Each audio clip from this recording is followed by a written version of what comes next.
Halo semuanya, Assalamualaikum warahmatullahi wabarakatuh. Perkenalkan, kami dari kelompok 9. Di sini kami akan membawakan materi tentang perkembangan ijtihad. Hasil ijtihad berupa 1. Buku atau kitab hukum, 2. Peraturan perundangan, 3. Keputusan pengadilan, yang keempat, keputusan atau ijma ulama. Di dalam ijtihad itu terkandung hubungan-hubungan hukum Islam yang diatur, yaitu hubungan dengan Allah, hubungan dengan sesama manusia atau muamalah, hubungan antara manusia dengan harta yang dikuasai, hubungan manusia dengan lingkungannya, dan hubungan manusia dengan dirinya. Jadi, pada pembahasan kali ini, kelompok 9 akan membahas ijtihad dalam hubungan sesama manusia atau muamalah. Hasil ijtihad dari pendekatan muamalah sendiri bisa diketahui di negara Indonesia. Saat ini tidak bisa dipungkiri bahwa kontribusi Islam atau syariah dan pemikiran umat Islam sangat besar terhadap kelangsungan dan perkembangan pemikiran hukum, khususnya dalam ekonomi yang membahas tentang aktualisasi atau reaktualisasi hukum Islam dalam bidang muamalah. Di Indonesia masih terus digemborkan dan masih sangat relevan untuk dibicarakan dan didiskusikan bagi setiap orang, baik dari kalangan muslim bahkan non-muslim. Apalagi jika dikaitkan dengan hukum bisnis Islam atau hukum ekonomi Islam. Pembahasan ini sangat menarik dan mendapatkan tempat di hati pemikir-pemikir ekonomi, karena di bidang ini sangat diperlukan adanya pembaharuan dan usaha reaktualisasi. Perkembangan ekonomi Islam salah satu contohnya yaitu perkembangan perbankan syariah.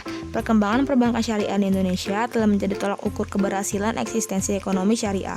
Gagasan untuk mendirikan bank syariah di Indonesia sebenarnya sudah muncul sejak pertengahan tahun 1970-an. Hal ini dibicarakan pada Seminar Nasional Hubungan Indonesia Timur Tengah pada 1974 dan pada tahun 1976. Dalam seminar internasional yang diselenggarakan oleh Lembaga Studi Ilmu-Ilmu Kemasyarakatan dan Yayasan Bhinneka Tunggal Ika. Namun, ada beberapa alasan yang menghambat terrealisasinya ide ini. Yang pertama, operasi bank syariah yang menerapkan prinsip bagi hasil belum diatur, dan karena itu tidak sejalan dengan Undang-Undang Pokok Perbankan yang berlaku, yakni UU Nomor 14 Tahun 1967. Yang kedua, konsep bank syariah dari segi politis berkonotasi ideologis, merupakan bagian dari atau berkaitan dengan konsep negara Islam, dan karena itu tidak dikehendaki pemerintah. Yang ketiga, masih dipertanyakan siapa yang bersedia menaruh modal dalam ventura semacam itu, sementara pendirian bank baru dari Timur Tengah masih dicegah, antara lain pembatasan bank asing yang ingin membuka kantor di Indonesia. Pada tahun 1998 muncul Undang-Undang Nomor 10 Tahun 1998 tentang perubahan Undang-Undang Nomor 7 Tahun 1992 tentang perbankan. Dalam undang-undang ini terdapat beberapa perubahan yang memberikan peluang yang lebih besar bagi pengembangan perbankan syariah, dan perkembangan perbankan syariah di Indonesia dari berbagai aspeknya telah menunjukkan catatan pertumbuhan, baik dari sisi jumlah bank umum syariah, jumlah unit usaha syariah, jumlah BPRS peserta dengan jaringan kantornya, jumlah DPK dan jumlah pembiayaan yang disalurkan, serta jumlah aset yang cukup menggembirakan. Posisi fatwa DSN MUI terhadap perkembangan produk dan jasa bank syariah sebagai instrumen syariah compliance.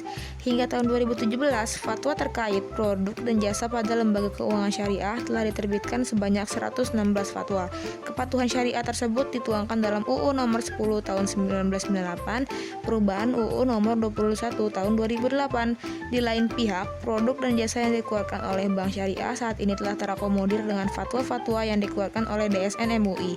Dengan menggunakan metode kualitatif dengan pendekatan studi kepustakaan, artikel yang kami baca ini menyimpulkan posisi bahwa fatwa belum memiliki peranan signifikan terhadap perkembangan produk dan jasa bank syariah.